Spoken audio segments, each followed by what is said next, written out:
what we've been told about the Bible, the Sinai and that type of thing, the traditional route of the Exodus.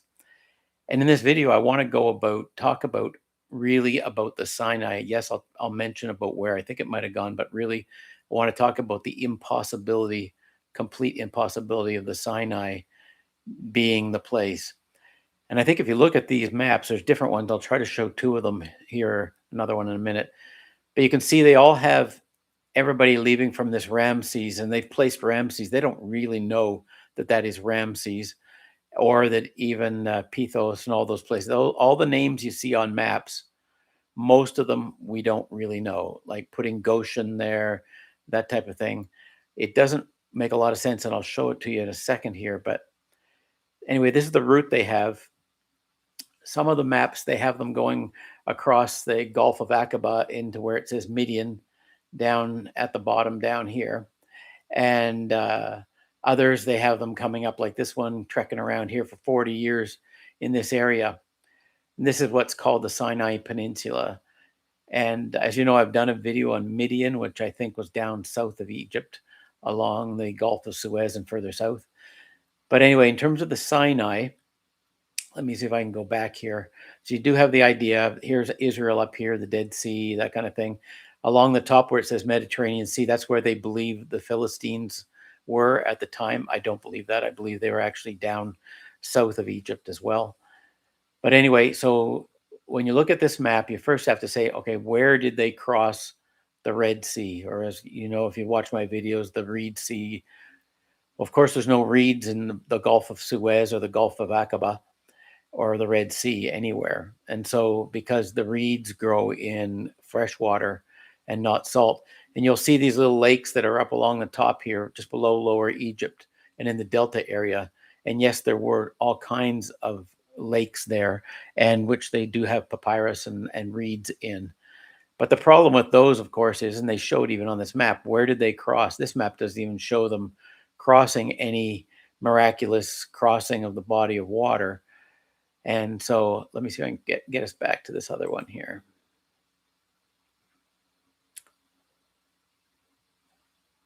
Okay, here we go. So I don't know if there's, let me see, I can see your questions here if you have any questions. Thousands are watching me. No, I'm not a sports team. But anyway, I want to, any questions you have about this is the basic map that, of course, everybody knows very, very well. And I think anybody that's really serious and looking into this, you can see that 40 years wandering around in this little teeny area, of course, doesn't make sense. So I'm going to see if I can pull up another map here, just a second here.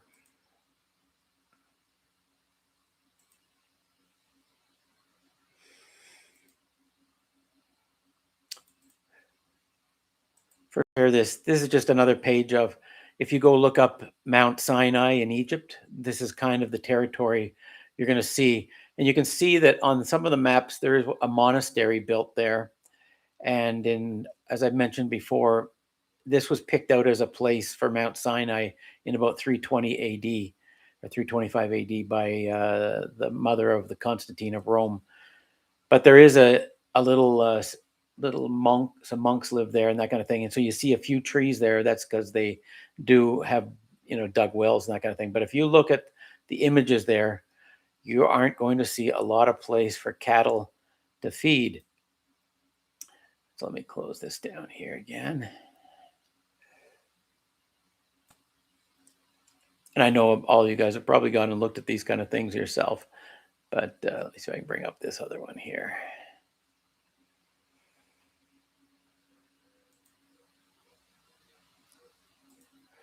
Okay, so this is images of just the Sinai Desert. And I think you can just go look those up on Google yourself. And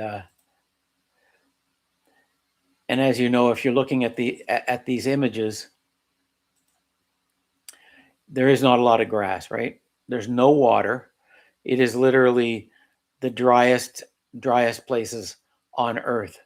And so I think when we realize that, you go, the story, to me, the story has to make sense as it is. So I'm going to go back here. Bear with me. Okay, so I took this when I searched on AI for this because I just asked it about the Sinai. I already knew, and I know for you guys that use AI, just remember that it doesn't give you true answers on a lot of things.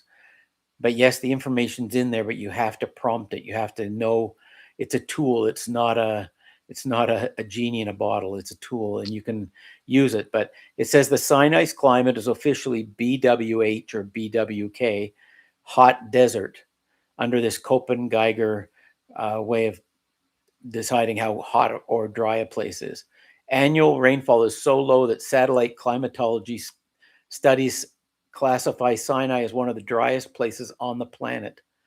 So the rainfall near zero most of the year. The trees, just a very few, vegetation almost none. Water sources only seasonal wadis or rare flush flood pools. Temperatures about 110 degrees Fahrenheit, and then cold in the winter, of course. As it says, there's only exceptions are Sinai, which has two types of exceptions: the high altitude pockets, and the really even there, there's just a few shrubs. It's not like there's a lot of water sitting around or anything like that. No lakes, no nothing. And in the coastal tourist zones, where they actually have to, take water that's from the salt and make the water, and there's no water there anymore either. There are a few wells now and here and there through the Sinai along the coasts, but any of those wells would have been guarded, of course, long ago by people that would have kept them protected. So it says, and I think the point is, and my point was, how did the animals, because we know when Moses asked Pharaoh to take his people out, it wasn't just the people, it was their flocks and their herds. And so there's no grass for animals, there's no water for people, there's no trees for firewood, and there's no ecological capacity for long-term nomadic life. And the archaeologists have studied the Sinai, and they found they haven't found anything that can show. I know there are some people that do religion channels that try to show a rock split here and that kind of thing, but there is nothing there. And one of the things I like to think about is that if they had all these people in there, and we know they were fed with the manna for the people, but the manna were for the people because they couldn't eat the grass. So then we have to go, well, where's the grass? Because the animals that came with them, and they were the Israelites were always great farmers and great with cattle and herds and that type of thing, even in the time of the Pharaoh living in Egypt. And so when they took their flocks and herds, because theirs weren't killed in the in the Exodus time, when they took them out of the land, what were they eating? So I think we have to look for a place that has grass, maybe not food for people. So then they got the manna, and it has to have water, because there are a few exceptions in the Bible where it does mention water miracles with Moses, but that's very, very seldom.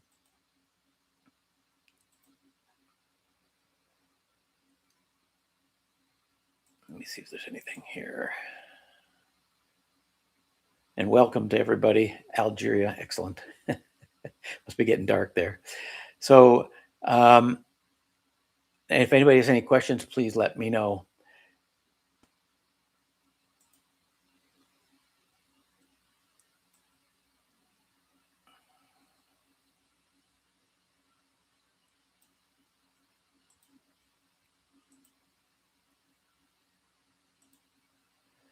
Let's see what I get here.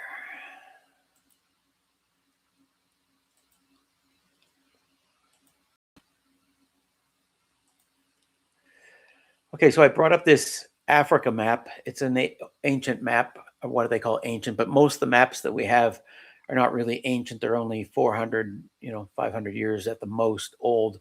Some are older with some Roman and Latin type characters like this one. But if you look down here where the Red Sea is, you can see here, and there's this Bab el Mandeb Strait. And for any of you that, like me, I love to watch what's going on in Iran with the war there and that kind of thing. And of course, the Yemen and stuff are right along the bottom of this peninsula right here. And so the Bab el Mandeb Strait and that's been a name on maps for 400, 500 years. Now, does that mean that Babel was still in that area? I probably think it was in this area as well, but Babel Mandeb. So the Red Sea goes all the way up here. But remember the area of the Sinai, we're talking this teeny little area up here just to the left, or I guess for me, just for the right of the Delta area. And you can see how close Israel is with Egypt. But the problem is, like I said, this area, almost all the water from Iran, Iraq, not so much for Iran, but for Iraq and all through the Gulf states of today, they get almost all their water, 80, 90, 100% of their water, by taking water out of the ocean through plants and taking the salt out of the water so it's potable water for people to drink and for animals. But without that, it's one of the driest places in the world. And the Sinai up here is, of course, one of the most dry.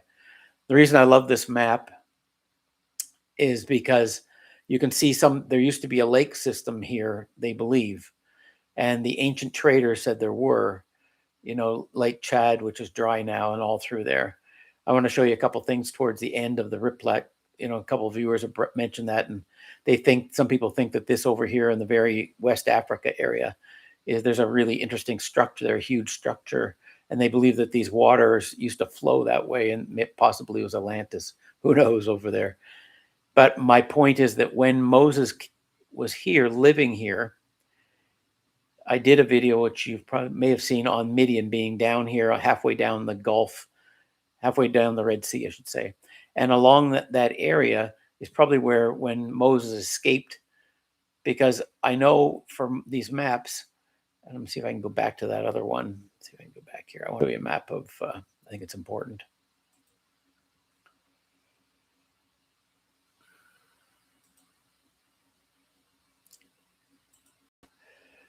Okay, so this is a map of the New Kingdom of Egypt from 1250 BC. So just about the time of Moses, just before the time of Moses. But if you look at the area in purple, that is, of course, you can see Israel is all in purple here. All of Lower Egypt and Upper Egypt up to where about the Aswan Dam is, up towards the bottom here, where it turns, then it goes into Kushite and Nubia and those areas, the Upper Nile. And in my opinion, the Valley of the Kings is down. If you are looking at this place called Elephantine and then Thebes, well, Elephantine was like the edge of their kingdom. It was a stronghold. And Thebes, of course, is where the Valley of the Kings and all that is. In my opinion, just my belief, I think that actually is where the Israelites were living in that area, because that's where most of the construction, almost all the ruins that we think of ancient Egypt are in the Thebes Valley of the Kings area. Towards the upper, as you go up or down the Nile, I guess, because it's better to say down because it's flowing down. In Memphis, that area, and then up into the Delta area, that's where the big pyramids are. But they were constructed about 2600 BC, so a long time before Moses. But the work that was going on in Thebes, but the issue is here, if this is, all this purple is lands controlled by Egypt, meaning they had garrisons there. So on both sides of the Red Sea, they had garrisons there. They had control. Now, did they have people in every place? No, of course not.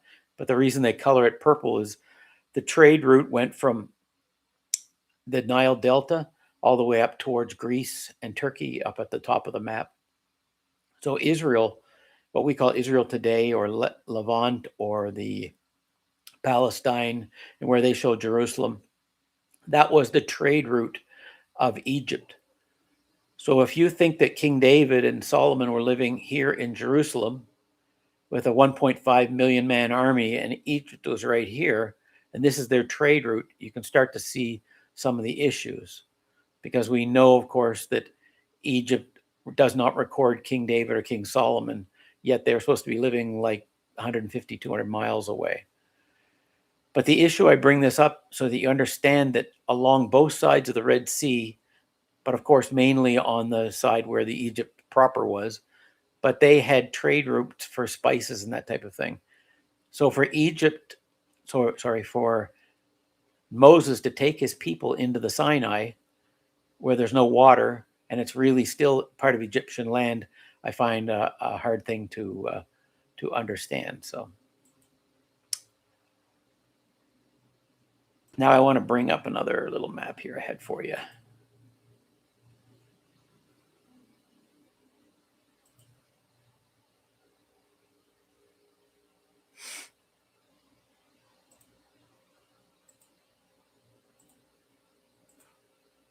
Now, here we go.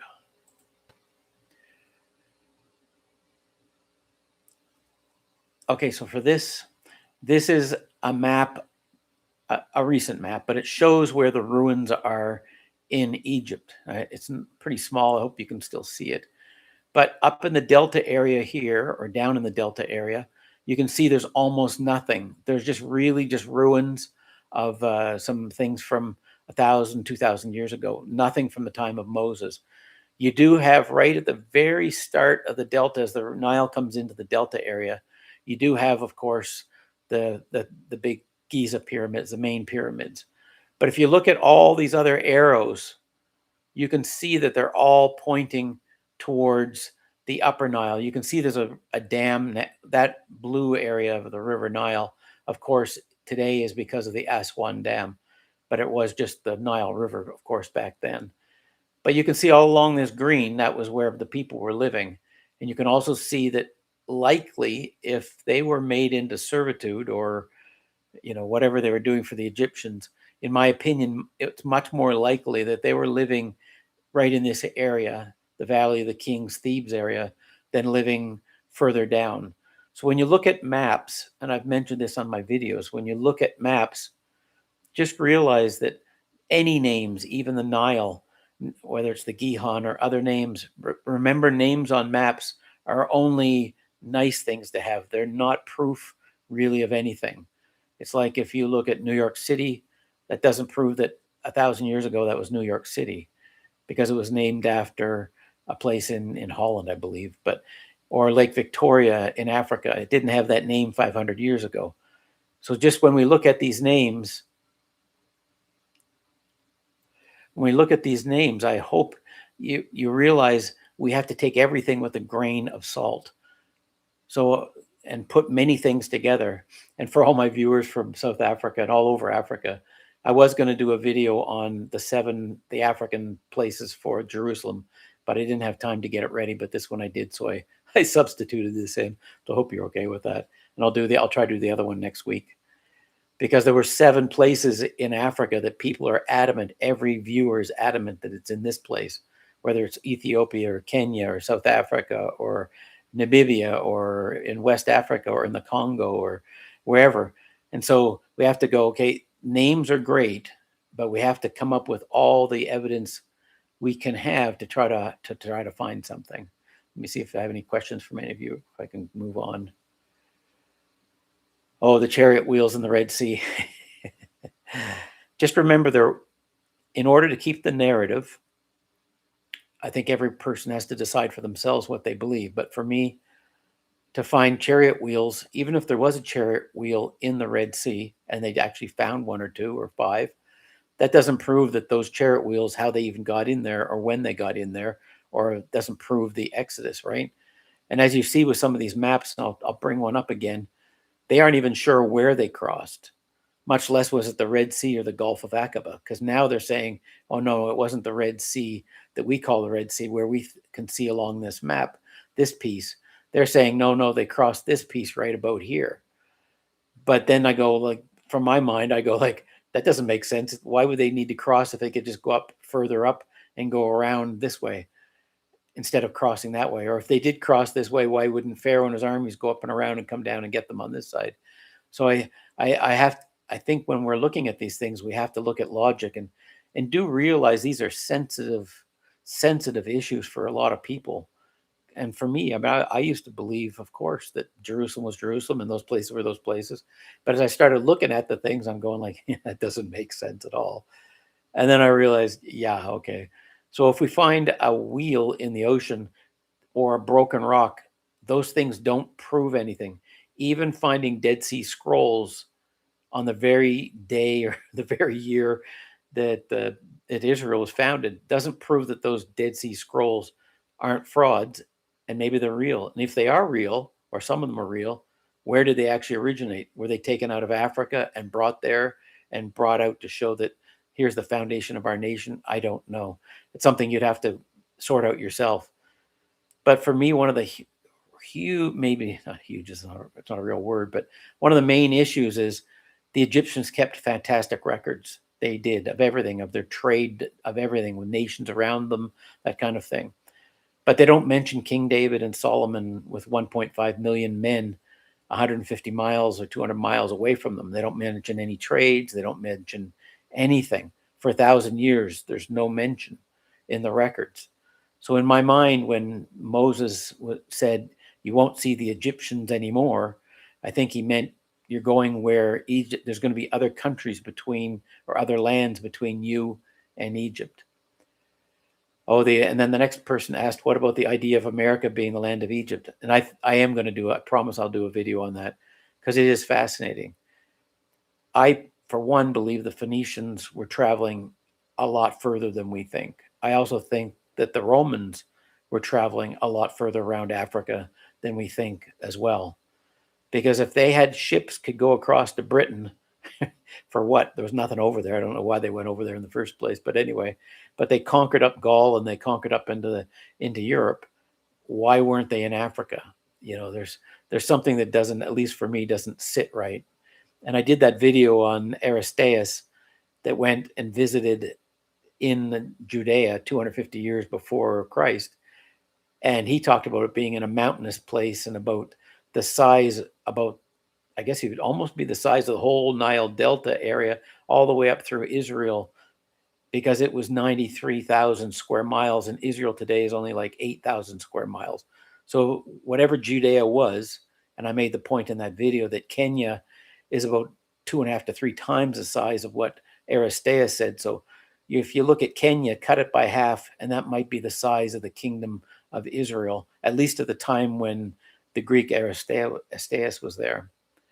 But on America being Egypt, I believe there have been a lot more travel between the continents than we realize. That's my opinion. I believe that right from the Tower of Babel, people went out everywhere. Once they fled, they went everywhere. And I think to America, to China, I think they went everywhere.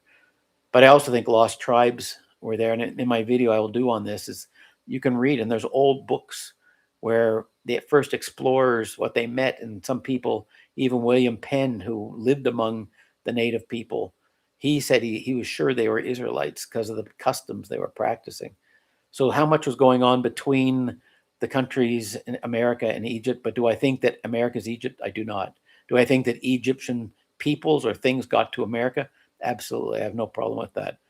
And we see that they're actually finding there's copper that came out of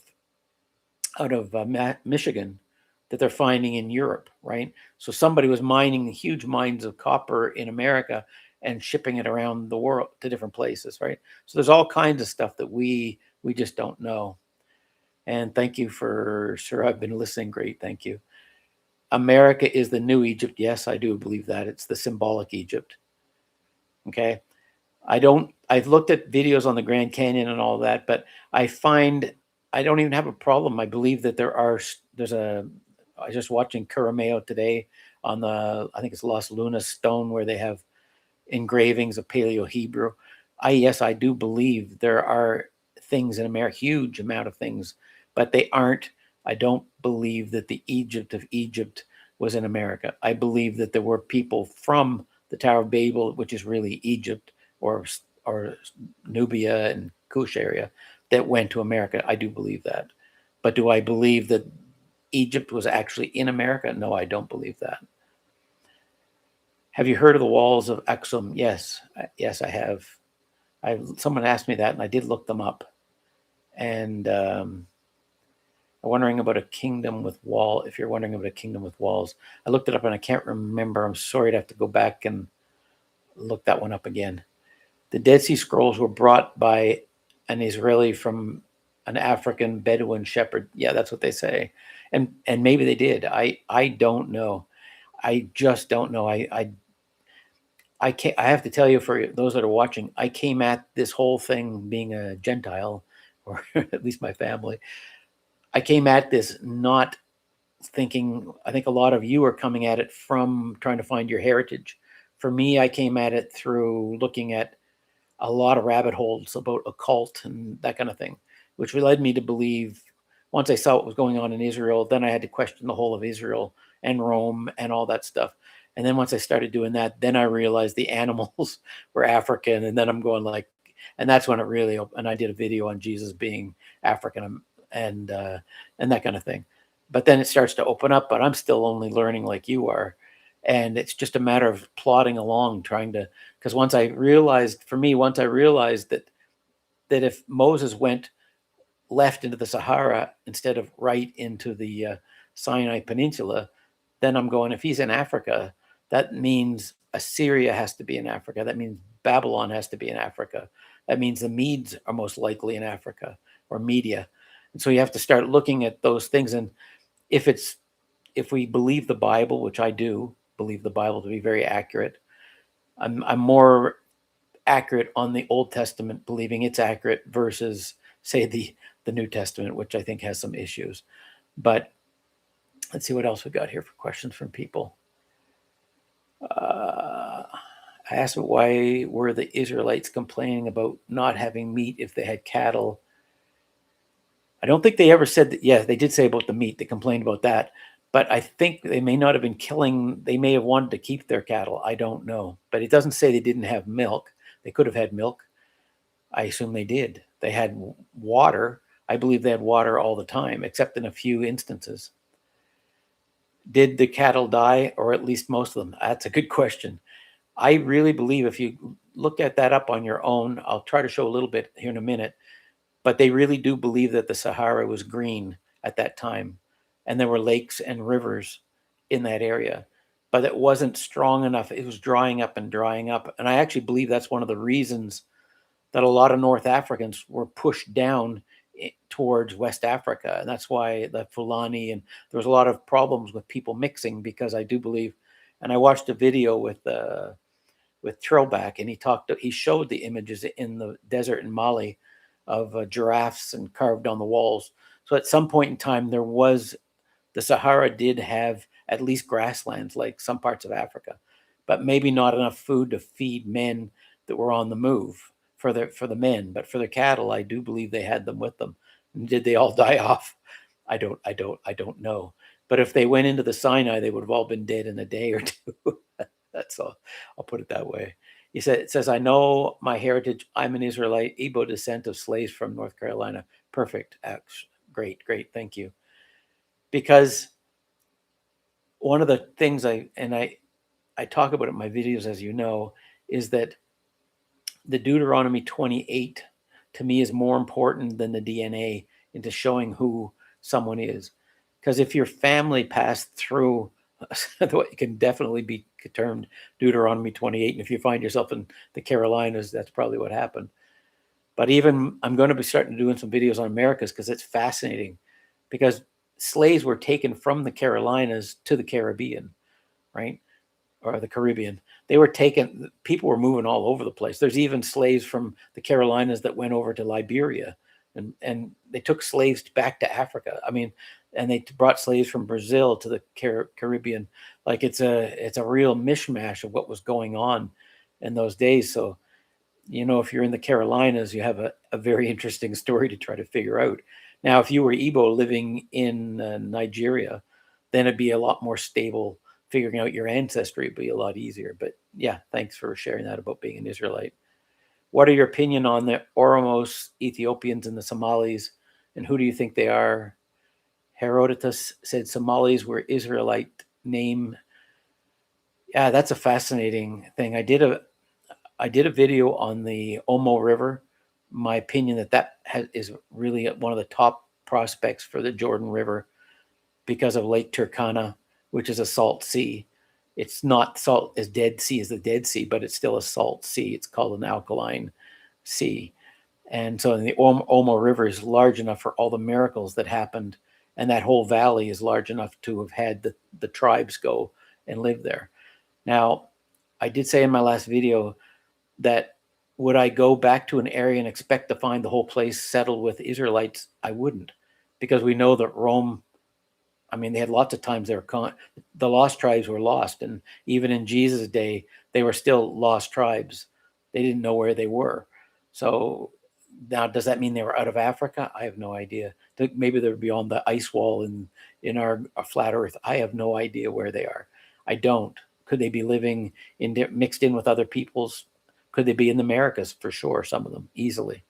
Because I'm going to do, like I said, I'm going to do a video on the Americas, because when they came, the first explorers said they found African looking people, like Ethiopian, they called them, people living there. So it's not like they were like the Navajo looking people. They were people that I believe, and there's a lot of people in the Carolinas and others go back and look at those things in the Americas. They find that their ancestry, they don't have almost any ancestors direct out of Africa. So they go back 200, 300, 400 years, and they're still finding native Indian, and they see the census has changed and that kind of thing. So is it possible that African people actually moved over to the Americas? Absolutely. That would be probably my guess, but I want to do some books on that. Okay, and on the issue of the Somalis, I think there's all kinds of different peoples. And I'll put a plug in, I always do, for our Ham people of Ham, and whether they're Somalis or wherever. But I don't think the people that are of Israel, that are waking up in the Carolinas, thank you, or the Caribbean or wherever, I don't think we're grateful enough to Ham for keeping the Ethiopian Bible and keep it. We have no idea how important that was. I do, as I'm starting to work on these things. But without it, I mean, not just Jubilees and all these other books, but I think we really should be grateful to them rather than having this infighting among Africans about who's who. I mean, in the end, we have to get beyond that. But without the Ethiopians, and in some ways without the Gentiles, I know this will be offensive to some, but I know that when your fathers chose another route, they lost everything. They lost their hair. They lost everything, right? The ones that were taken away by ship and all the things that happened, they lost a lot of that. So now, as we're going back to getting our scriptures, the problem is a lot of people are going back to this Hebrew that isn't Hebrew. It's only 1,000-year-old Hebrew text, and it's not even Hebrew at all. It's European. It says Europe. It's actually more European in my mind than the Greek text, which was actually translated 250 years at the time of that Aristeas. That's when they were translating the Septuagint. And who translated were actually Hebrews. They weren't Greeks. They translated into Greek, but it was Hebrews. So in my video, I'm just working on another one. I'm just saying, like, if you want to learn another language other than your African languages or the West African languages, then learn Geats so you can read the scriptures the closest to source. Because reading this fake Hebrew that we have with the fake land and fake Hebrew and fake everything is not going to bring you to the names of God, the names of anything, because they changed out so much. We have no idea how much they changed out. I've added my videos. I have to do another one on this. But they took out references to Gentiles that were positive. They took out tons of things about Jesus and about healings and the blind and having his hands and his feet pierced. And they just took them out. In the Septuagint, you can go and check. Those things are there. There's a channel called I'm Not Born Again. Never was. No interest. That to me is like, I can't go there. Sorry. But there's a channel called Ben Born Again. And if you want to learn about the Septuagint and the Masoretic text, he does a fantastic job. Really, really good. Okay. You should look at Quara, Chad, as a possibility for Jerusalem.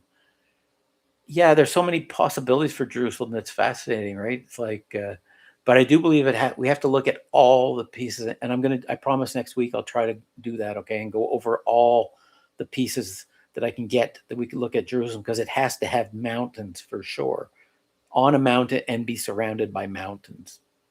Because the scriptures, even the Bible talks about that. So it can't be on a flat plain. It has to be surrounded by mountains. Let's see. My mom's tribe, who was 90% African American DNA, is Ojibwe. Good. She has the old Negev, Geats, and Oromo in it. Our syllabics translates my last name. Yeah. And by the way, look up on the internet Micmac writing. Micmac, where I'm from in Nova Scotia, the Micmac had a writing system, and their letters there are very close to Paleo Hebrew, almost identical in some characters, which is fascinating too.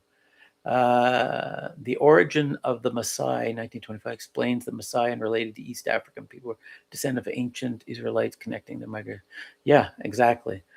I just think our human nature is that we want everything simple. We just want to say, yeah, everybody that went to Brazil, the Americas, they're all Israel. And every Bantu, every Ibu, every Yoruba, everybody in Africa is all Israel. And it's one of the hardest things I think for me to try to explain is the issue with the Septuagint. The Septuagint places Shem not as Melchizedek, but 1,000 years before Abraham. So 1,000 years, 13 to 1400 years from Moses to Shem or Noah. So in those 1400 years, how many people populated Africa? Where did the languages grow? Where did so do I see Israel among Bantu, Ibu, and Yoruba? Absolutely. Among all the peoples. Really, I think they're actually mixed in with the Hamite groups as well. But do I see every single person that comes from a Bantu speaking language, every one of them is Israel? I find that really hard intellectually to conceptualize because the lost tribes were taken out, taken away, and nobody knew where they went to. And if they'd just gone from, say, let's take Kenya as the center.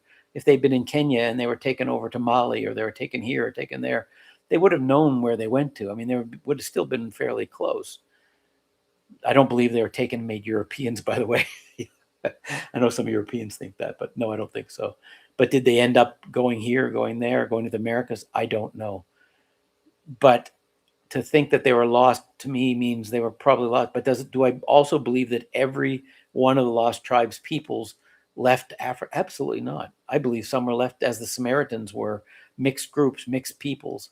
So I think this mixing was going on in Africa a lot, maybe more than people would like to know. But yeah, I think of course, I believe that there's in South Africa that there's Israelites, and in West Africa, tons, and the Americas, because Abraham's promise, other than taking back the land of Canaan, Abraham's promise was to be basically the leaven or the seed mixed.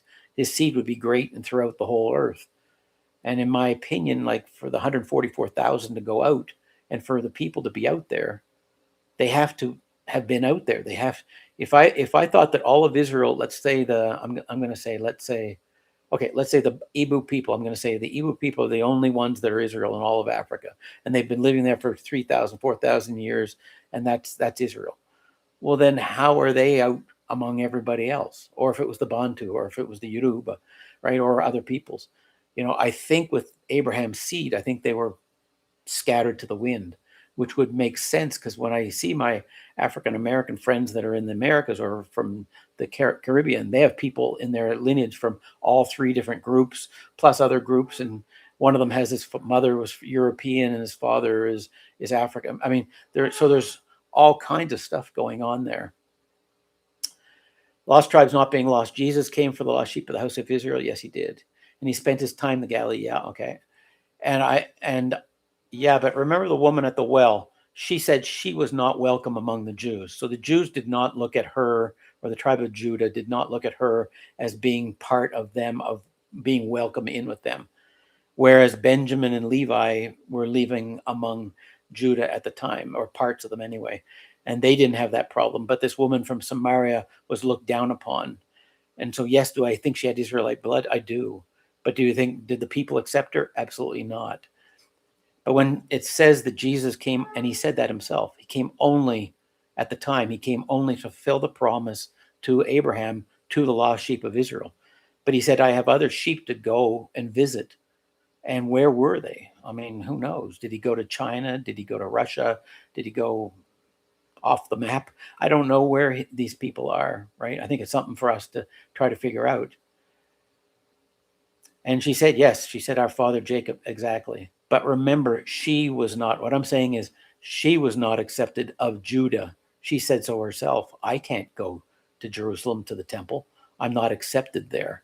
So she was looked on and frowned, just as Jesus used the Good Samaritan parable. I'm sure the Good Samaritan also was of Israel too. But I think that this, and I see this among the people right now, which to me is, it's okay. I know I'm a mixed dog among Irish and Scottish, mainly Irish and Scottish, and I have a little bit of Spanish and a little bit of Northern European blood. But when you're a mixed person, I just accept that. That's okay. That's my father's, right? But the only people in this world that are so caring about bloodlines are not people I want to be around, right? So worrying about whether my bloodline is perfectly from Israel and all that for after 4,000 years, I think that's difficult. Do I believe it happened and through the E1A1A or whatever? I do think so. I think that there's definitely proof of that, of course.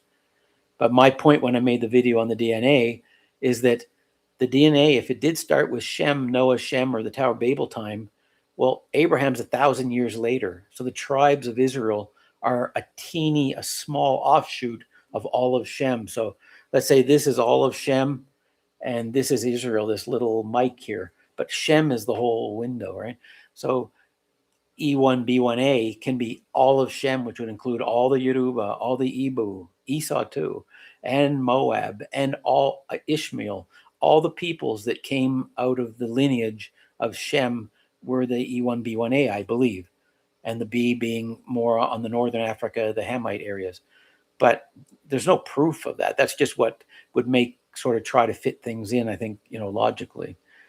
Okay, what's your opinion on the House of Ormi in relation to Oromo and Samaria to Somalis in the Northern Kingdom?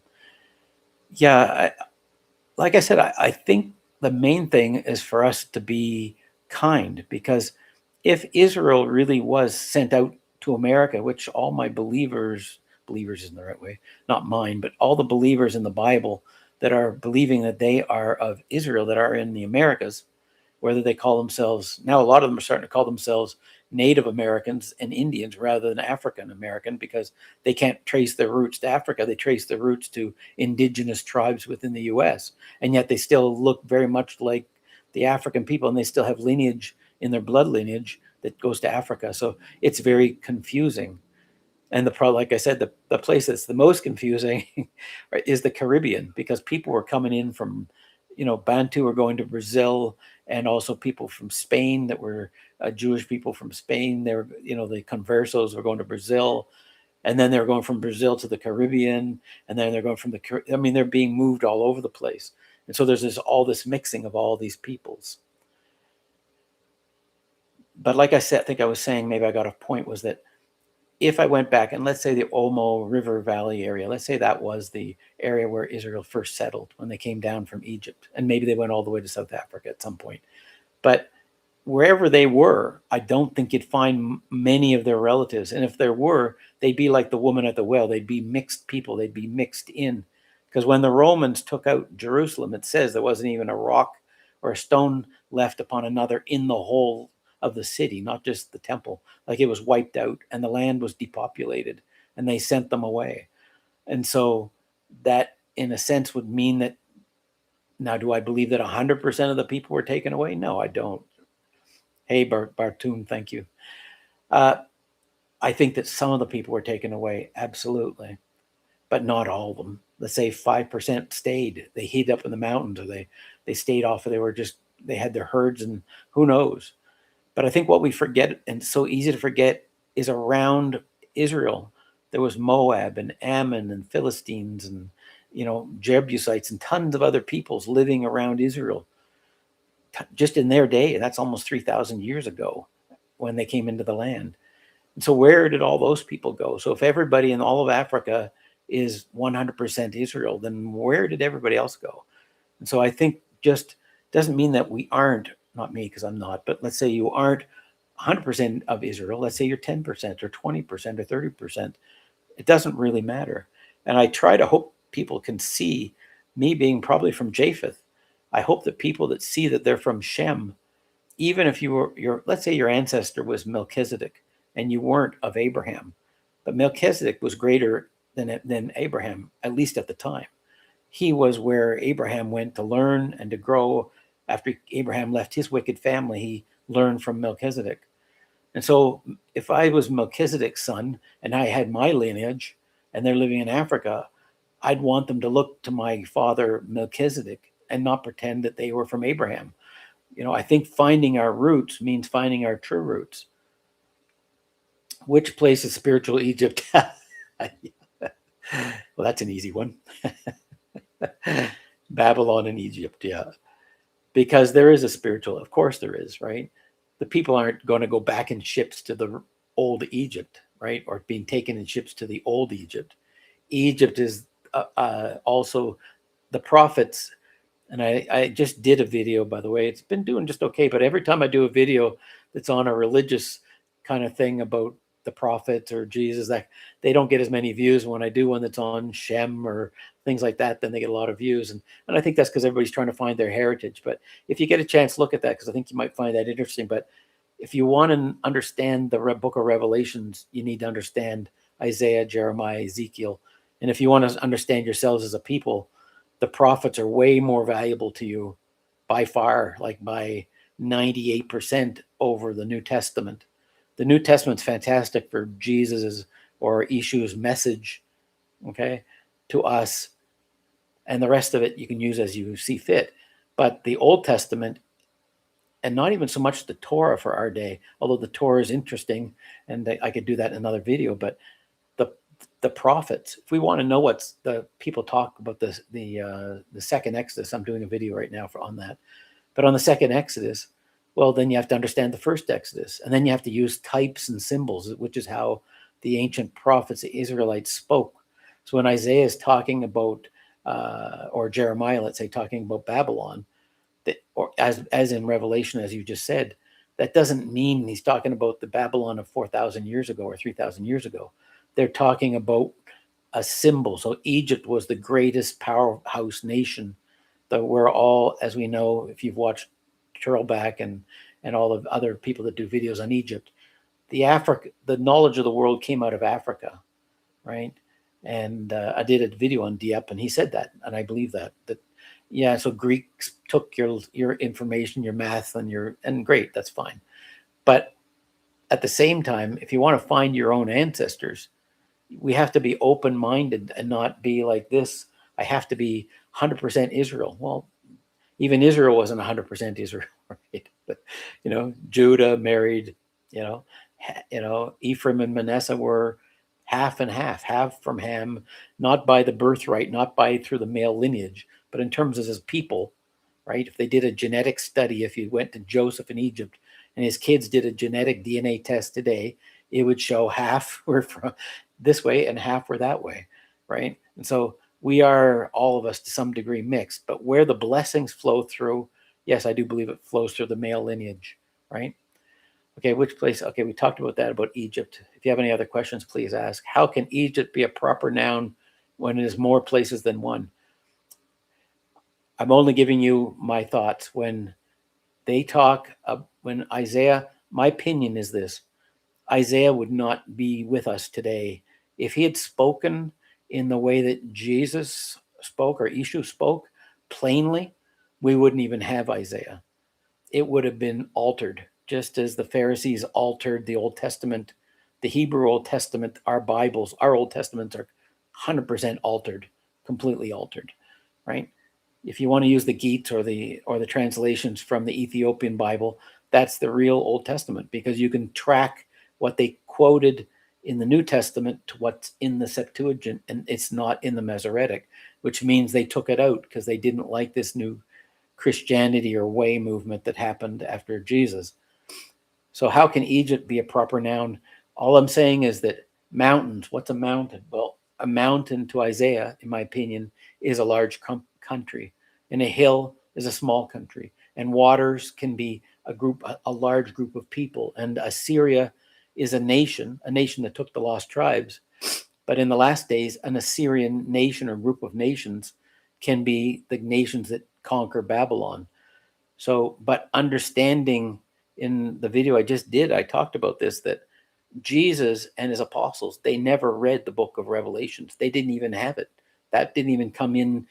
I mean, it was like 200 or 300, 400 years. It was quite old. It didn't come into the Bible like right away. What they had when in Nazareth, when he stopped reading Isaiah mid-verse and stopped talking about the last days stuff of restoration and the rebuke of the nations, because that was all in the future. He stopped. He only read the part that had to do with him, and then he left it all, because there's another person coming, another person greater than Moses. And Jeremiah talks about that when that happens and the gathering comes and the second Exodus, and just trust me on this. This is my opinion anyway. If you're in the U.S.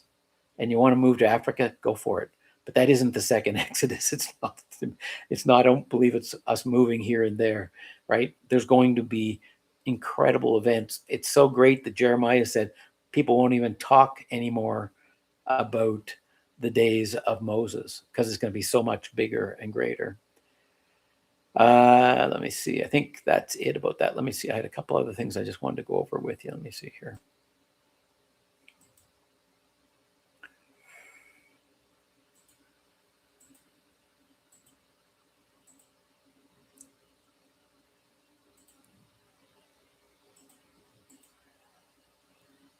Oh yeah, you should look up this structure over in West. It's in Mauritius in West Africa. It's a huge structure. Some people think it's Atlantis, by the way, the Eye of the Sahara. And it's something you should take a look at. It's fascinating. It's huge. And they believe that some of the maps that show the rivers flowing across, the 400 or 500-year-old maps show the rivers going right to where this spot is. So some people think it was Atlantis. Who knows? But it still is it's still very interesting in my mind. And so let me go here. I want to show you something else here.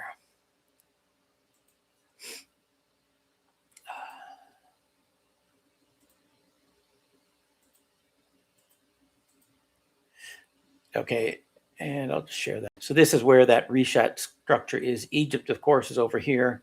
So it's way over here, right? But anyway, it's just something for you to take a look at in your spare time. It's a fun fact.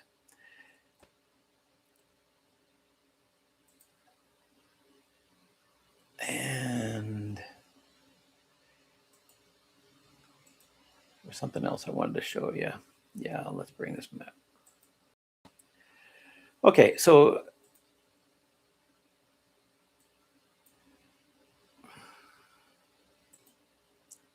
in this map, some of these old maps, you'll see right along the center here, there's Lake Chad. Is in this whole Lake Chad used to be huge. It was bigger than Lake Victoria by a lot.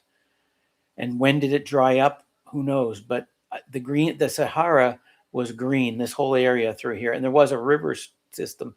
And on old maps, there's actually towns. I mean, yes, there's still Timbuktu in some of those places, but there were map and places names all the way through there. I hope I'm not too late. Yeah, that's okay. Yeah, so when you look at, oh, thank you, Amatlin, and yeah. So yeah, great. I'm glad you learned all about that.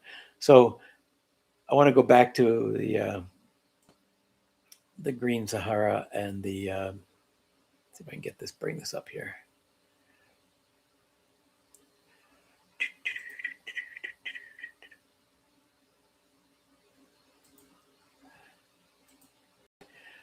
Okay, so again, you have all seen these pictures, right?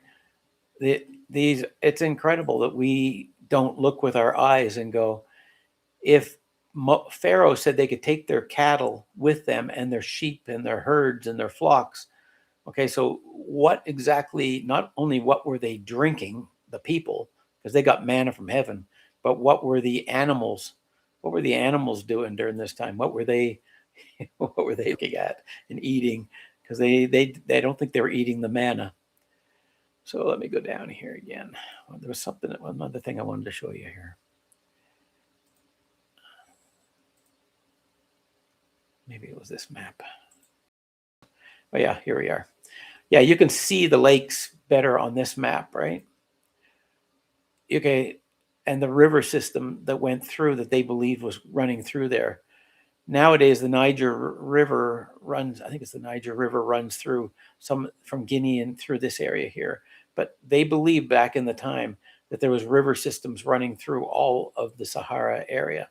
So at that time, there were just desert, parts that were desert, but parts that were like savanna lands. And I did mention that earlier. And go look at that video by Trailbeck, and he shows you in the caves the drawings of all the people and the animals from the would have been, you might well think you would think that these are animals from Kenya or South Africa, but these are pictures were all drawn on caves in what is a complete sandy desert now with no sign of life.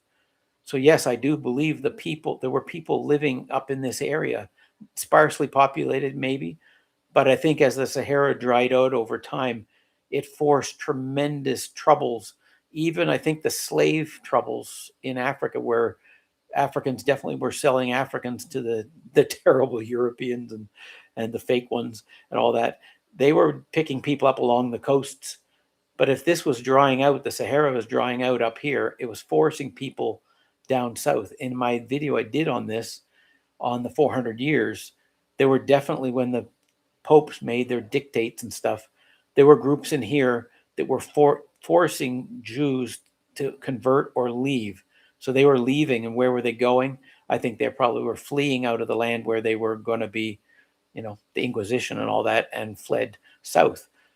And my point was, if you were one of the Yoruba or Ibu or Bantu peoples, and other peoples are being pushed into your area and slave trades going on, well, who's most likely to go into the slave trade? It would be the wandering peoples, the people that are being pushed out of their areas. So if Rome pushed people out, let's say down here on the right side in East Africa is where Jerusalem really was, somewhere in this area, or even in South Africa, if you believe that, it doesn't really matter. But wherever they were living, when Rome took many as slaves, but many fled, I'm sure. And where did they flee? I think they ended up in Iberia. We know that because there were tons with the Moors. There were tons for 800 years. The Moors, and many of the Moors were Black African Judah people living there. And then they were taken from there down by ships down into West Africa and then overseas from there. I mean, it was terrible, terrible, terrible times, right? Any more questions by anybody?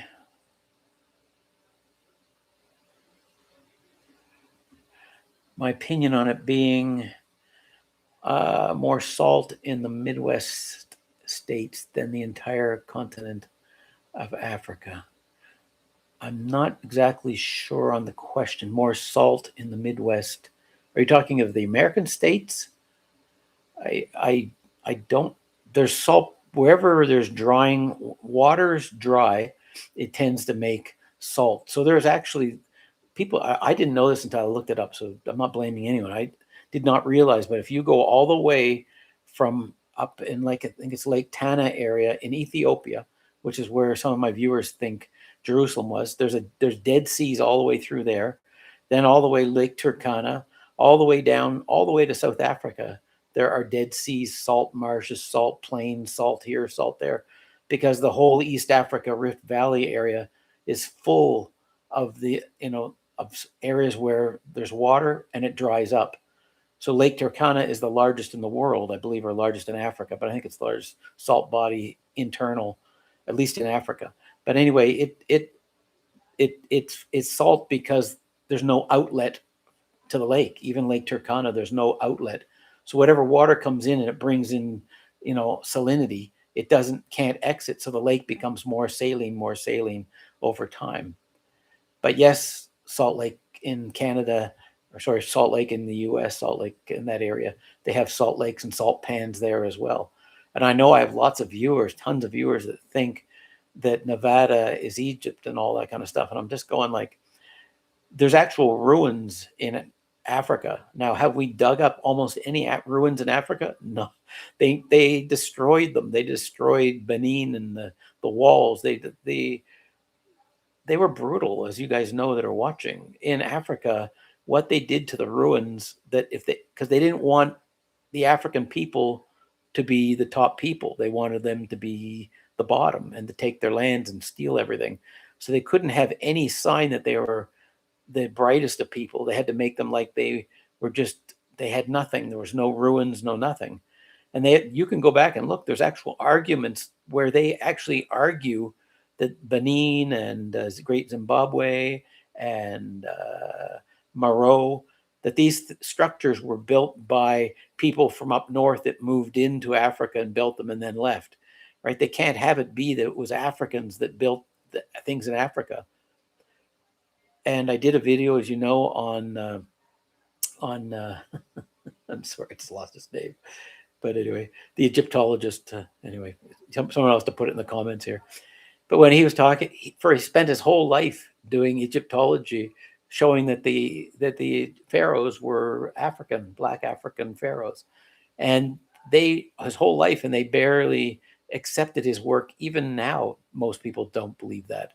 And if you went and asked almost anybody in America whether they're black or whether they're white or whether they're European or whether they're Asian, doesn't matter. Ask them, was Moses black? Was Abraham black? Were the pharaohs black? No. They were, because they'll think of the movies, which make them all out to be Vikings.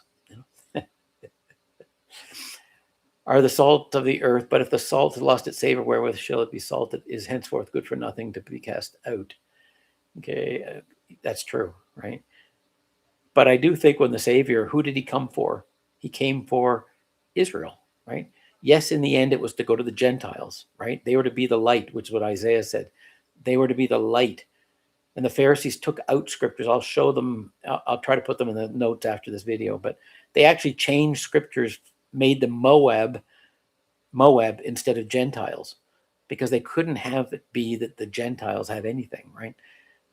And I'm not trying to say the Gentiles have much, but I don't think that Father in heaven, his idea is to just have only Israel, because if that was true, and as I said, if Shem was all of Africa with Ham in the north, that would mean that only the little group of Israel, they're the only ones that Father cares about, and everybody else, you can all just go and burn somewhere. It's not logical. Is it logical that he chose Shem first as the top tribe, right? And chose Melchizedek, and then Melchizedek worked with Abraham. Abraham got another covenant, and that covenant was to do what? Get back the land of Canaan. Why couldn't the Shemites take back the land of Canaan? Because they weren't strong enough. They were out with their cattle all over Africa. They dispersed. But the Canaanites were a strong people, so they, in my opinion, he formed an army in Egypt. But that's one part of the blessing. The other part was that they would be the light or the salt to the whole world. And that is what I believe their job is. And I think when the Savior wept for Jerusalem, he wept because they wouldn't do it.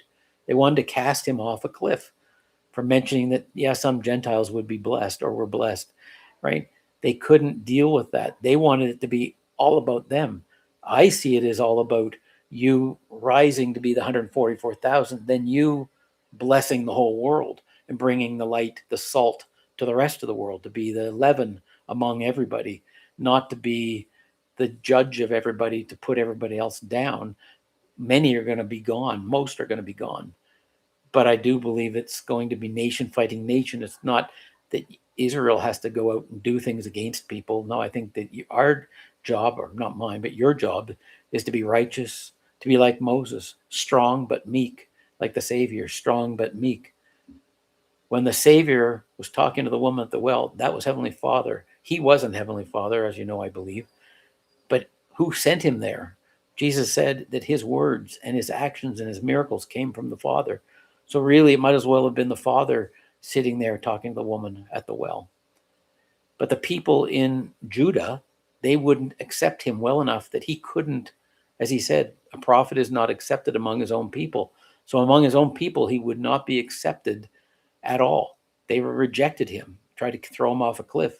But when he was with the woman at the well, he immediately could say, she said, I see you're a prophet. And then she started to talk about the heart. How can, and he said, yes, that's coming, right? And you won't have to go there anymore. It's coming. Like Jeremiah said, it'll be about the heart.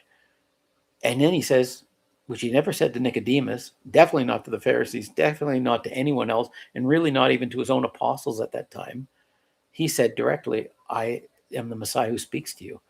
So he went there to sit at that well because I believe the Father told him, or the Comforter told him to go there.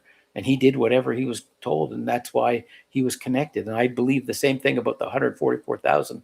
When they are righteous and rise to that level of righteousness, they will be like when Jesus was speaking to Nicodemus, and he said, "The Spirit taketh them where it listeth." I think the 144,000 will go out as hunters. They'll know which individuals they are to go out and get, just like the Savior knew with the woman at the well. The 144,000 will know exactly in China, Russia, everywhere in the world, who is to be gone, got, and brought in miraculously. But they will know because the Father will send them. They will have they'll have that connection. That's my belief anyway. So when evaluating naturally occurring geologically stored salt reserves, the total continent of Africa likely outmatches the United States, but the US holds significantly more identified commercial. Yeah, I'm not disagreeing with that. In my videos, I'm going to do some videos on the Americas. It's so complex. Africa's easy compared to America. Anyway, the Americas are an old, ancient land and maybe just as valuable in the eyes of God as is Africa. The two of them are both, I believe, spoken of. And I think a lot of the prophecies of the last days with New Jerusalem happen over in Americas as well. I don't know. But there's a lot to sort out. But when I read Isaiah, I'm reading Egypt as America. The Americas really, but America. And so when things happen, a lot of the things that happen the last days, I think are going to happen in Americas and in Africa. Absolutely. One of the things I get a kick out about the whole Levant issue is, there's in the end, last days, there's supposed to be this army of 200 million coming against the land. And I'm going like, why would they go to Levant? I mean, literally, there's no gold, no silver, no nothing. There is nothing there, like nothing. There's no riches of any sort there. So why would 200 million go against that land? But if Africa, especially the southern portion of Africa where all the riches are, if they got cut off, the North got cut off somehow by you from being able to access Africa, then absolutely I can see 200 million coming against Africa because they've been running the places, whether in full or now they just do it through vassal leaders. But they've been running things forever. And I know a lot of you watch the Burkina Faso and Mali and Niger and all that area. And it's fascinating. So over time, maybe it'll happen. My worry is that you get rid of one group, like the French, and you bring in the Russians and the Chinese. I mean, you bring in, it's like Africa can't just be Africa for Africans. And that would be my biggest concern for you. Let me see here. Obelisks are from Ethiopia, the oldest tested examples. Yeah, Ethiopia. Okay, when it comes to obelisks, there's one in the Vatican, there's one in Washington, D.C., and there's one in London. So they have a significance that doesn't go with, has nothing to do with Israel per se, right? Unless Israel was in wickedness and then they get into the obelisks. But remember, the Father doesn't want any signs, no nothing. He doesn't want anything like an obelisk that we use to worship or worship through or use as a, that's the second commandment in my opinion. After all the World War sacking and demolition gravel pits, are you still basing history on artificial age test? No, I'm not trying to say how old I think they've played around with the dates of the world anyway. The whole Old Testament lost 1,400 years was taken out of the Bible, right? And I did the video on that showed that our text, our Bible, if you go by the dating of that, the flood had to be about 2300 BC. Well, the Egyptian, they know that those ruins, the big temples, or not temples, the big pyramids were built about 2700 BC, which means they would have been pre-flood. But if you use the Septuagint Bible, the flood was back around 3400 BC. Then Sumeria can fit. Then a lot of things can fit. China can fit. A lot of things can fit. But no, do I base anything on anything? No, I think all we can do now is try to put many. That's why I don't use place names. If I go and see a place called Babel, do I think that's the place from 5,000 years ago? No. Do I see a book called Enoch, and do I believe that book came from Enoch directly to us? No, it came through other. If it even is from him in the origin, or is it something that Buddy wrote in Enoch's name 300 or 400 years before Christ, or is it something modern like the Book of Jasher, which is really only 300 years old, 200 years old? It's a very modern. It's not even in the Ethiopian Bible. So yes, you can't base things. We have to use all kinds of pieces of information. Get behind us, Satan. Shouldn't Africa have more flying tech and railroad capability where it's humanity? Africa should be the top of the world, absolutely. One of Ethiopia's obelisks has original temple on it. It's older than Egypt. Yes, Egypt, if we do believe in the Tower of Babel, then Egypt came after the Tower of Babel because the people moved out, like they moved to Sumer and Mesopotamia, and they moved out everywhere else. So, but they took their origin stuff with them. But the origin wasn't really a righteous origin. The reason the languages were condemned or scattered, the people were scattered, was because they were going back to the way of pre-flood things, right?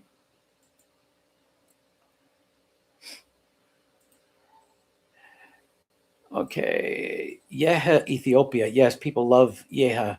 The young men are leaving because of the coming war to the region. Yes, Ethiopia is fascinating because it really wasn't conquered for 2000 during all those periods. It kept it, which is why the Ethiopian Bible was able to be there. Because I think if Rome could have gotten their hand on them, it wouldn't have been able to be there. Any more questions? You guys let me know. I want to just say about this part of Africa. It's huge. I know you know that better than I do, but I could fit in just in the part of Africa that we're looking at now. I could fit in 3 United States continents in that. And so I think we just don't have an idea of just the grandeur of it all. But if you're looking at the Sinai at the very top of the Red Sea there, the very, very top before the Mediterranean, that little teeny little piece of land, that is the whole Sinai, right? Lake Victoria is larger and it's just a lake. And so you're looking at Africa. Where did Moses go? I believe, of course, they went across the Yam Suf or the Nile River. I believe they went into what would be Sudan. They were scared of the giants in Sudan. They weren't pygmies, they were giants. And they were frightened, so they spent 40 years out in the wilderness. But do I believe the wilderness has had grass? Yes, I believe, like with Trailback, I believe that there were giraffes, there were still animals living in that area, but not a lot of people because they didn't go to war. They had 40 years out there to prepare themselves to come into the land, but they needed the manna to keep themselves alive. I guess that would be my question on that.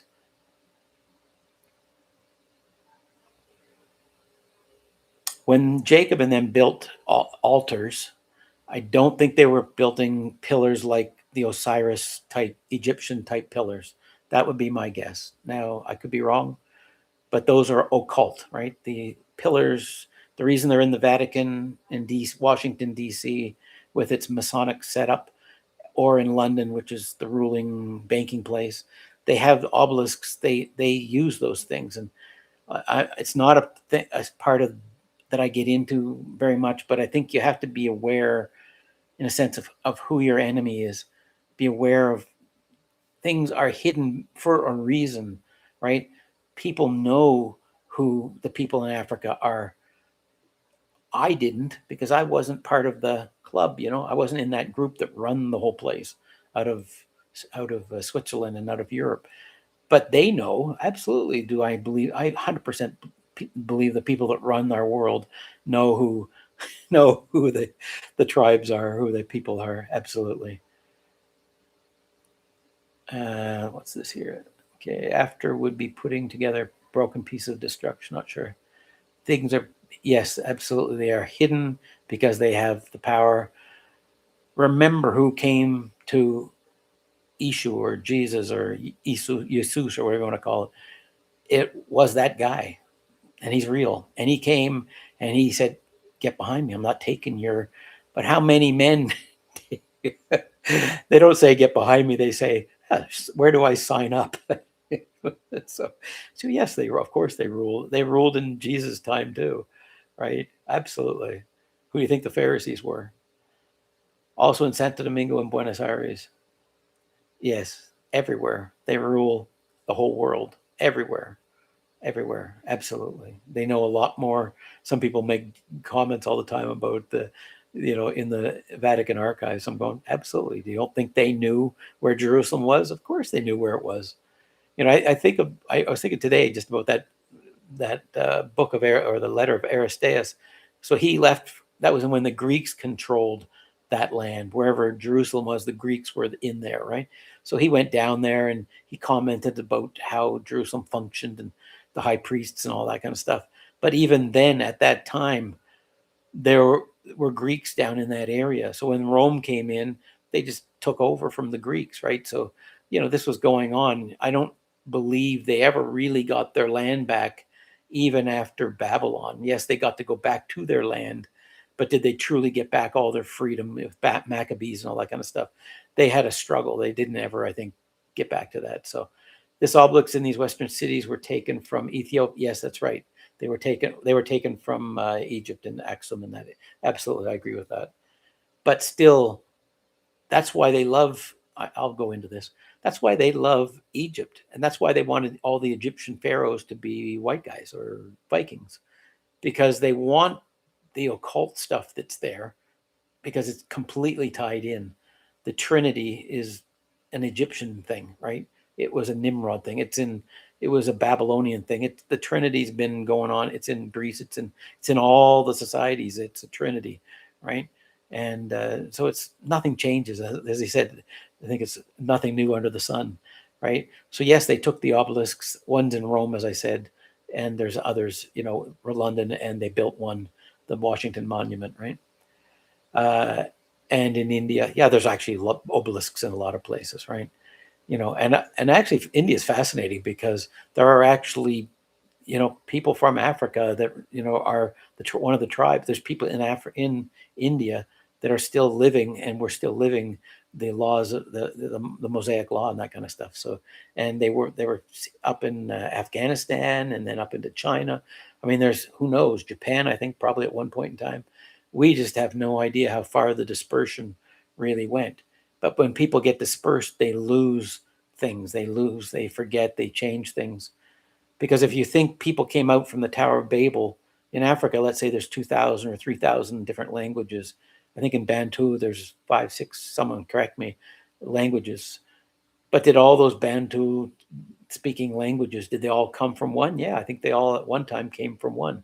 And I think they came from the same group as the Yoruba and the Ibu. If you keep going back and back and back, and someone asked me a great question today, and I said, I think I'll do a video on this as well, is that he was asking about the Hebrew. And I said, look, if you're going to find Hebrew ever, it's going to be in sub-Saharan Africa. You're never going to find it in that Hebrew Bible they call Hebrew, because that never was Hebrew at all. When they came out of Babylon, they were speaking Aramaic and writing in Aramaic, and the scriptures were in Aramaic. Only the temple had a few things, from what I understand, that were still in the Paleo Hebrew. So they were Aramaic. Even Jesus, his name, original name, his mother didn't call him Jesus or, Jesus or something, whether it was Ishu or something else, but it was Aramaic. Those are Aramaic names. So even when they translated into the Greek from the Hebrew, the Hebrew they were translating from was an Aramaic character Hebrew. The true Paleo Hebrew was lost before Babylon, at the time of Babylon. That's my understanding. Sephardic 1E rail boxcar children. Easy rail boxcar children.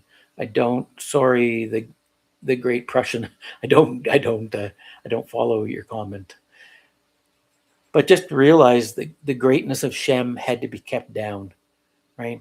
And yes, they've been taken everywhere because that was the promise. But they started as the head, which is why, Egypt was the head. It was the head, as was Axum and as was Meroe and Babylon and all those things. Then the Europeans took over and Africa became the tail. But in the end, I do believe it's going to go back to being the head again. Relics, don't forget, we have the earthworks. Hanukkah's here. It literally says for the Judeans. Yeah, Timothy Wolf is trying to steal. Yeah, absolutely. And I'm not saying it, I'm only saying just look as you try to study out things that are 3,000 and 4,000 years ago, where people actually tried to hide things from you, and peoples were scattered and lost everything. Finding your way back and finding things isn't ever going to be easy. All you can, it's like working in the shadows. And until someone comes who is, and I don't mean a YouTuber like me or someone else, until the right arm of the Lord or the servant comes in the last days, there's a lot of stuff we're not probably going to know it all, because a lot has been lost, right? Lost to history. There's a trail of Moses Mound here. Great. Great. That's something to look at. So just I think the excitement, maybe it's like any treasure hunting film. The excitement is in the looking and the searching and in the, as Jesus said, if you knock, if we're willing to knock or seek or look or ask, it's because we know we are deficient. I know I'm deficient in my knowledge, And so as I try to figure things out, I share them on YouTube, but it's a work in the dark. You're at best trying to learn things that have been hidden away. Is that the same as the Angel of Days? Yeah, I don't know.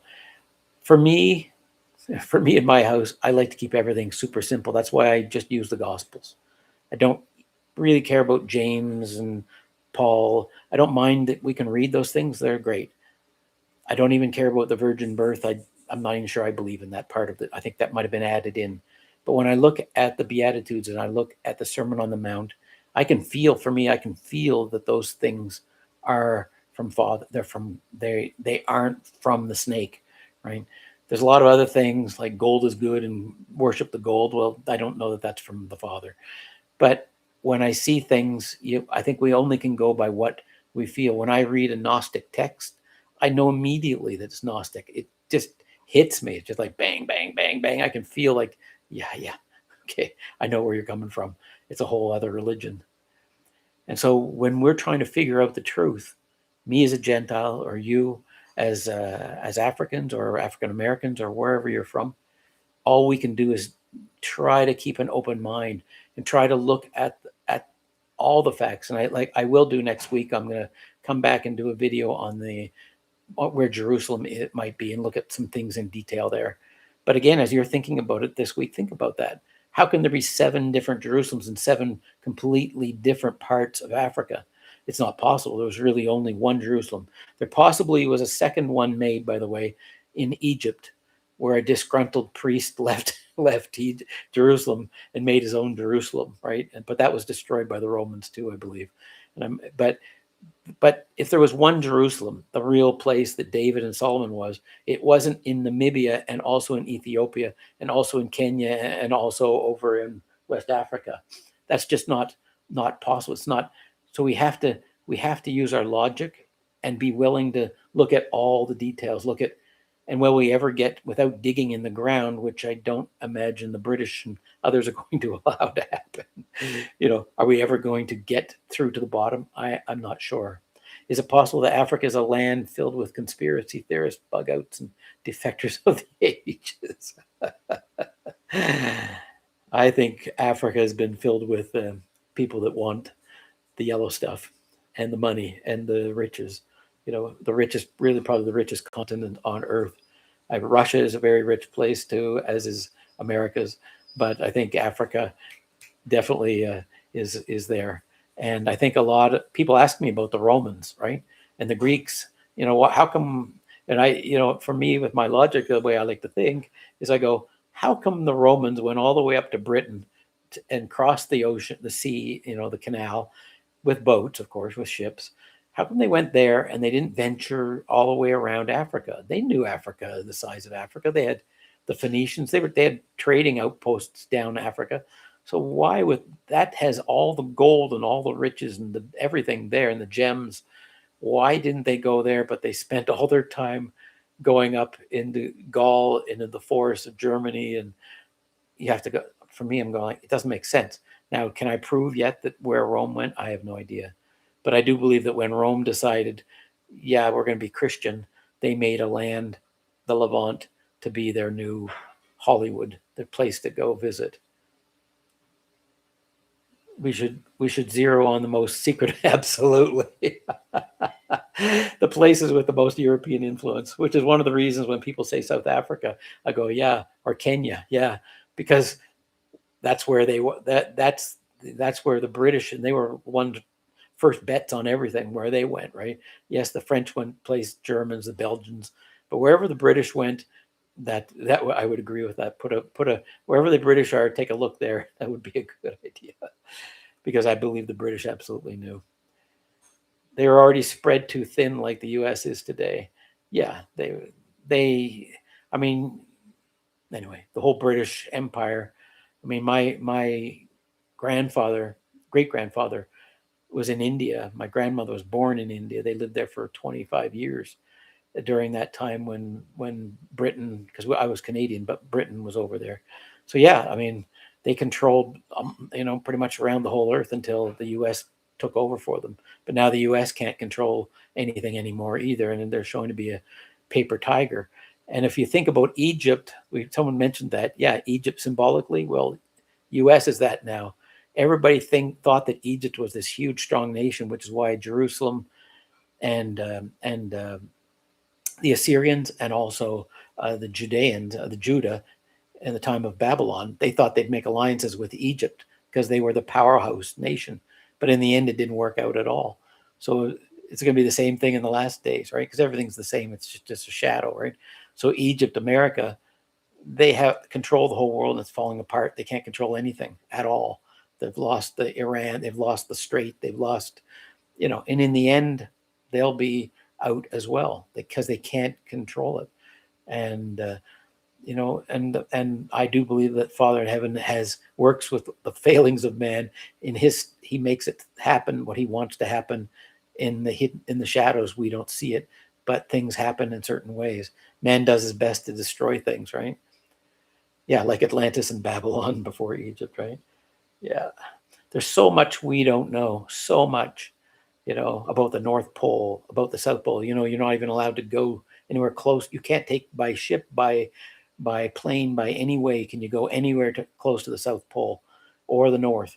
You can't. I mean, nations, So you have to say, well, why are they hiding things, right? They're hiding things in Africa too. They destroyed, if you're from the U.S., look up the mounds in the U.S. 20, 30, 50, 100,000 mounds, and they've destroyed most of them, right? All the ones they could. I mean, Kansas City was called Moundville or Mound City, and this huge mound built by the people before, it was cut down until it's not even there anymore. So yeah, they didn't want any hint in the U.S. or overseas, wherever they went.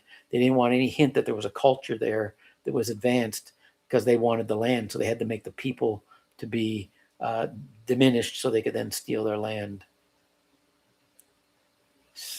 Fault Judah split. Yeah, yeah. Yeah, I believe the reason they split is completely, sorry, I think it's completely to do with Solomon. Solomon chose to go after occult religions because of his wife, and that was the end. As Samuel heard from the father, they didn't reject you, they rejected me. And yes, it took one wicked king and then David, who was half and half, I suppose, but he did end up stealing, killing off his friend who was a Hittite and stealing his wife or having adultery, and then he tried to repent and come back, and then Solomon was just, he fell right off the horse completely. And after that, it was just they were all into worshiping the gods all around them. And then they wanted kings, and so they weren't useful anymore as a people to the Father to be the light or the salt of the earth. They lost that, and so then they were just like any other nation and not protected anymore. That's my opinion anyway. I also think they were South Asian looking. Yeah, possibly. Sudanese and Kenyans are tall with protruding lips, like many historians and explorers describe the ancient Egyptians. Absolutely. Do I think that we know that the Arabs moved in and displaced the original peoples, a lot of the original peoples of Egypt? Absolutely. And did they move into further into Africa? Of course, I believe they did, right? And the DNA shows Nilo-Saharan groups, and it shows that B1 and the A1B and A1A groups. It shows the different. There's another group I can't remember now. Oh yeah, the Khoisan in South Africa. So there's these different groups, right? But yes, did people get moved around? Absolutely, because 4,000 years is a long time. Look at the U.S. with 3 million to 360 million now. They controlled nothing to where they're teeny little colonies to now they have tried to control the whole world. Egypt was gentrified, absolutely. I know. I can't even watch movies of that. I can't watch any historical movies anymore. It's a shock I can't deal with it. Africa seems like a population descendants of years and years of retired promised land seekers. I don't know. I think that the African people, the people of Shem, if we look at from Noah and all of his righteous lineage, not Noah, Adam and his righteous lineage, all the way down through Enoch, down to Noah, they were rural people. They weren't in the cities. The cities were dominated by Cain and all those, and lots of people that were born among Adams and people moved into the cities to be part of that, and they became part of the occult stuff in the cities until finally there was just Noah. So yes, they were shepherds and dealt with cattle and that kind of thing. So I think Africa, I also find it fascinating that Ham had to build these city states, which I believe they did, because they had to protect they were living in very dry areas. But Shem's lands were, as Noah said in Jubilees, were beautiful lands. And so Shem's lands, people could spread out like the Bantu and everybody spread out. They didn't have to be fleeing here and there, and they could just have their little villages everywhere. And where in the north, the Japheth, where it's cold and they had wars going. War is all they know and all they have known. Kingdoms and kingdoms and wars and kingdoms, because the land there's problems. That's why people, Genghis Khan and all, there's droughts and famines. Whereas in Africa, yes, there's a little bit, but the movement in Africa, within Africa, is much less than everywhere else, in my opinion. Yes, the Fulani are nomadic. Yes, I agree. And they came down, I think they were pushed down by the Sahara, I believe. What's the fruit of this African tree? The Bible. The tribal people are never rural. Are never rural. The tribal people were, okay, well, if it's 100 people living in a little village, that's rural. But I don't mean rural that you have to be by yourself. But when I think of Egypt, I think of huge standing armies and that kind of thing. And yes, over time, the people of Shem built, great kingdoms among the Bantu, and there were great kingdoms built. But at the time of Moses, at that time, where the land supported people easily, that people tended, I think, to spread out more. And when they had to do a lot more importing and trading, then I think they tend to stick along the rivers, which meant they built fortified places and stuff.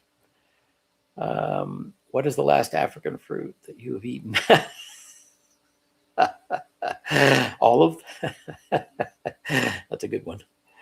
In Mexico, they have fruits from where I live. There's fruits from everywhere. They don't have any restrictions on where things come in. So there's trees growing here from everywhere. It's wonderful because the fruits from everywhere. They all bought the treasure map and got stranded. I meant like isolated. Oh, isolated.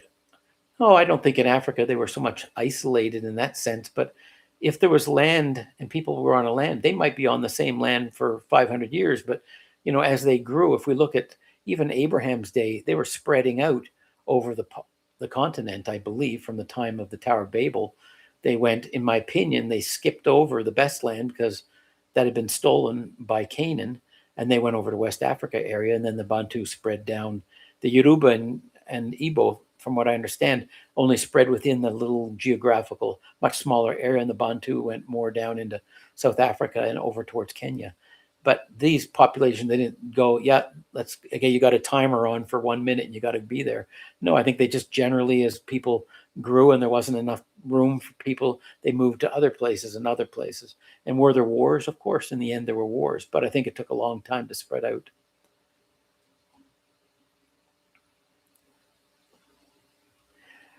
Well, I hope that's enough. If anybody has any more questions, I think that's probably good for you guys.